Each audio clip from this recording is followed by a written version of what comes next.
Well, the great advantage of Generation Z is that we've run out of letters. And so I don't know what the next generation is going to do. I find it amusing that every couple of years we relabel our generations.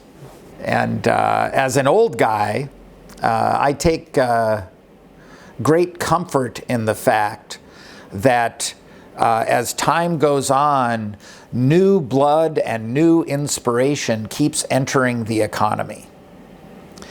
I think that today's young generation all over the world, because of the exposure you have to new information, faces a very difficult challenge. You are exposed to much worse things than my generation was exposed to. So you aren't allowed to be naive, which I think is a shame. And because you're exposed to such worse things, it is possible that you could become cynical sooner than you should.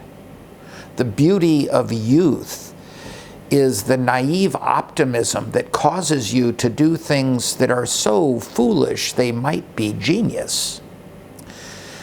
And so my great concern about the new generation is that you lose that beautiful naivete too soon.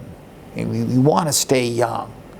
Not in age, because that necessarily will go away, but in outlook, in your willingness to accept that new ideas might be possible. Now, actually, Spotify is such a great answer to your question, though, and let me explain. And so those listening, please tolerate this. Google up Spotify and see what it's about.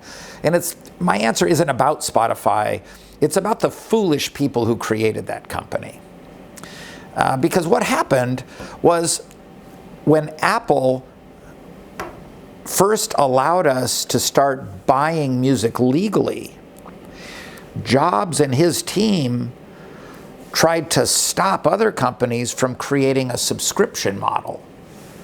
The subscription model would change our ability to listen to lots of music and so forth, which of course now you can even get from Apple in Apple Music.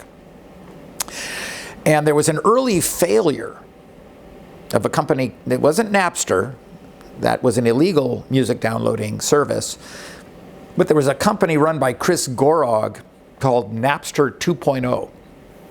So Chris and his team, very entrepreneurial, coming out of LA and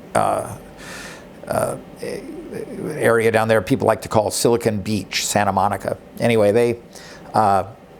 they put together a team and created a music subscription service. About 2005. It was a big threat to Apple, because if it worked, nobody would buy individual songs, they would just subscribe. It was going to transform everything. Well, that service failed.